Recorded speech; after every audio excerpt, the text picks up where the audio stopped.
celebrating the baby boomer lifestyle. This is Boomer Life with Sterling Fox on AM 650.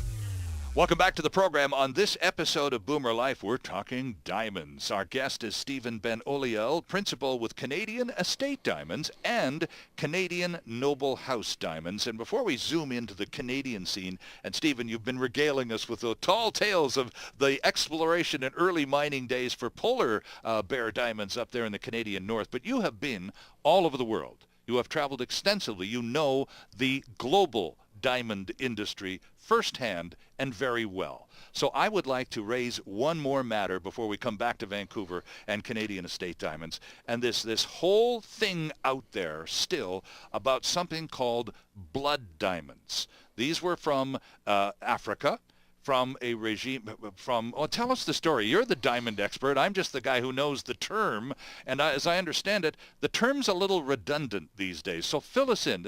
It's quite a story. Yeah, that's correct, Sterling. There was a time in the 90s when there was war fomented in West Africa in the country of Sierra Leone by Right. Charles Taylor. Mm-hmm. He used rebel troops under his control and recruited them in Sierra Leone and took over the diamond production of Sierra Leone. Sierra Leone has some of the best alluvial diamonds the world has ever seen. In fact, 2 of the 10 biggest diamonds in the world came from riverbeds in Sierra Leone. So what's an alluvial diamond?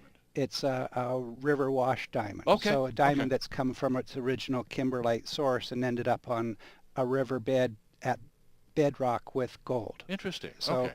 And some of that type of diamond, finest in the world in That's Sierra right. Leone. As recently as 2004, there was a diamond over 1,000 carats found in the riverbed there. Holy smokes. So it's a place where one individual digger can win the lottery, if you will. Mhm, And mhm. anybody there, just as anybody in Canada, can take a pan and go to the riverbed and perhaps win that lottery.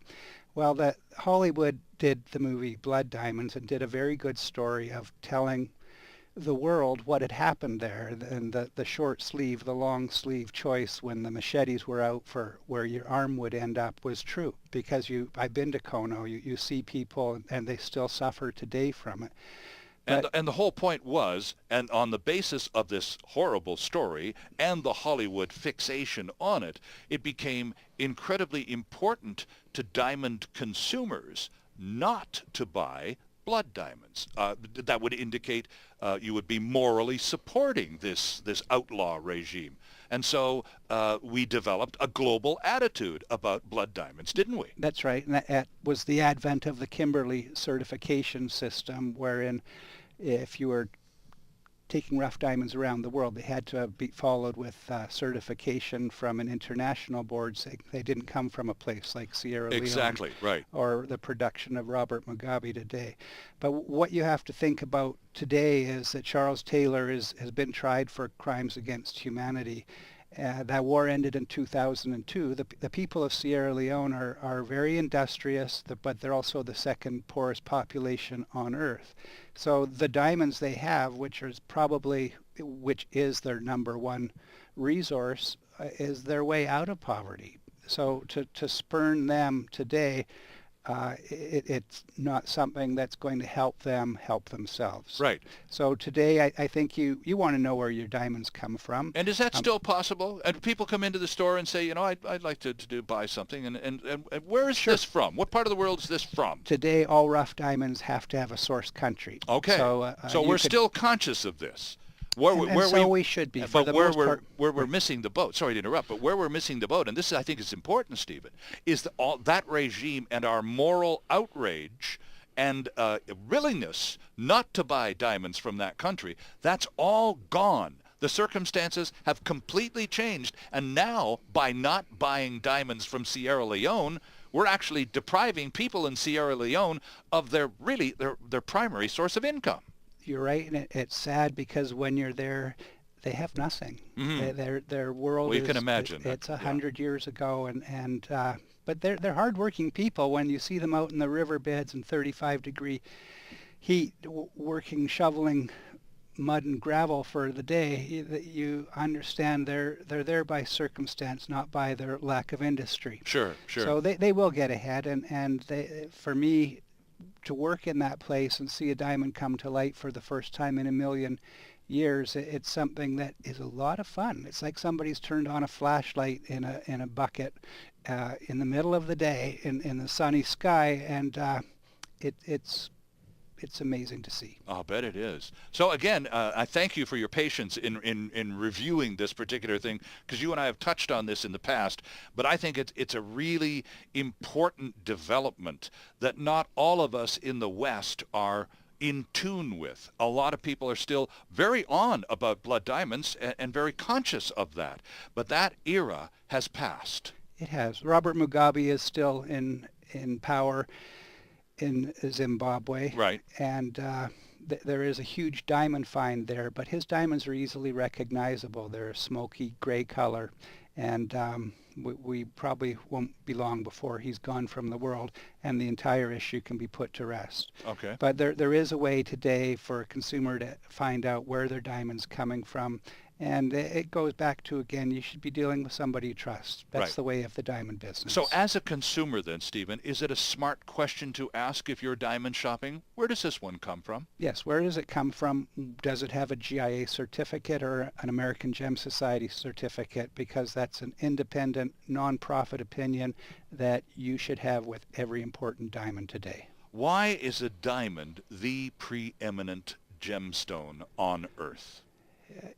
The cynical will say it's because it had the best marketing campaign of the 20th century. The truth is... They certainly did have that, didn't they? They did. And the truth is that the three things you look for in a gemstone, diamonds have in spades. They are the most durable. They're the toughest and the hardest of gemstones. Other gems will easily fracture or break in a few years. They are the most beautiful. They can come in every color you'd want to see, so they aren't just white. They can be in fancy colors. And rarity is the last of the three things you look for.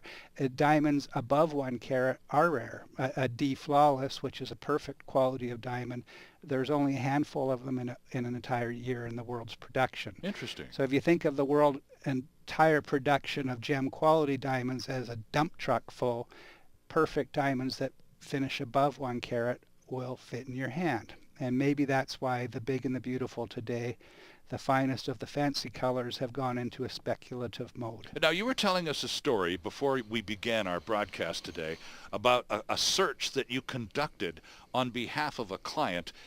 He was looking for a particular blue diamond that turned out to be insanely valuable. Tell us that story, please. That's right. I would say that Hollywood probably and the large fancy colored diamonds, the girls of Hollywood have gotten over the last 10 years have brought colored diamonds to the fore. So I was looking for a jeweler in Shanghai for a 7-carat cushion cut blue just before Christmas, and at that time the most expensive paid for an intense color blue was $2 million per carat. This one was asking more. The jeweler didn't get the deposit in time, so it was sold to an American for $16 million. Holy smokes. And a 7 million carat's a nice sized diamond, but it's not the biggest diamond you'll ever see. So yes, the pinks, the blues, for the most part, unless it's a treated diamond, people can't afford them today unless they're very, very wealthy. Now, I must tell you a very quick little story here, friends. Stephen brought a couple of samples of his cutting work to the program with us today, and our producer, Dwayne Bishop, and I have been basically drooling all over the merchandise. He showed me one in particular. It's called an Excalibur cut, and it's about half the size of the fingernail on my little finger. It's absolutely the brilliance, the color, it's just stunning. It weighs 2 carats and it's worth $50,000. It's so tiny, for crying out loud, Stephen. It's just impossible to sort of connect those two dots. This tiny, fabulous little thing is worth $50,000.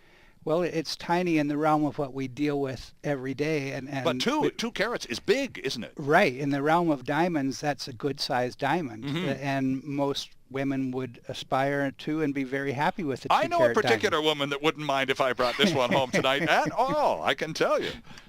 But this is the same woman, by the way, back to the Canadian estate diamonds part of our conversation, with the heirlooms that she has inherited from her grandmother and her great-grandmother and so on, going back to Massachusetts in the 19th century. So she's got this fabulous thing. It's a ring with a sapphire and two big diamonds. So how does she find out how much something like that?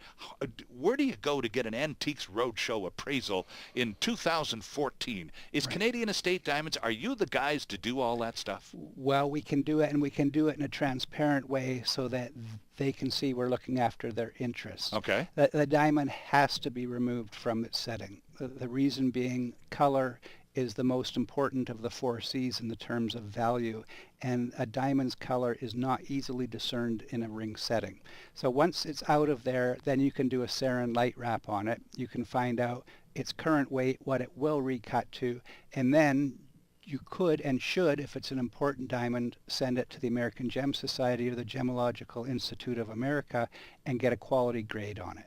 Oh. Because then you've got a quantity in your hand that any discerning consumer can find out exactly its worth today. Right. A Okay. diamond is flowing towards commodity, and a 1 carat in a D internally flawless or an E VVS clarity, you can go online and you can find out exactly what it will realize. And consumers are much more educated these days. That the whole internet business is really helping us a Put lot, the world isn't at it? our fingertips. That's right. It really has. So, but when you do this assessment process of estimating the value of a diamond, and yes, it could be recut into something more fashionable or more modern or more attractive, then do you discuss with the client, Stephen, we're going to reduce it in size, but it's going to look better.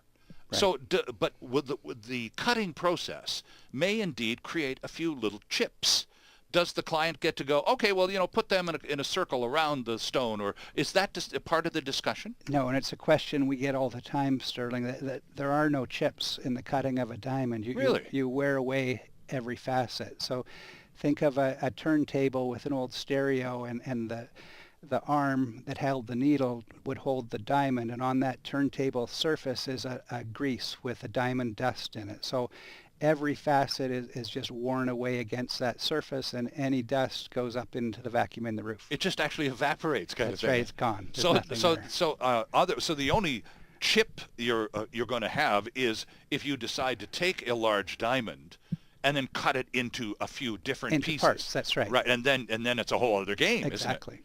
All right. So this is all part of the appraisal process. How difficult is it to get in line at Canadian Estate Diamonds and become a client?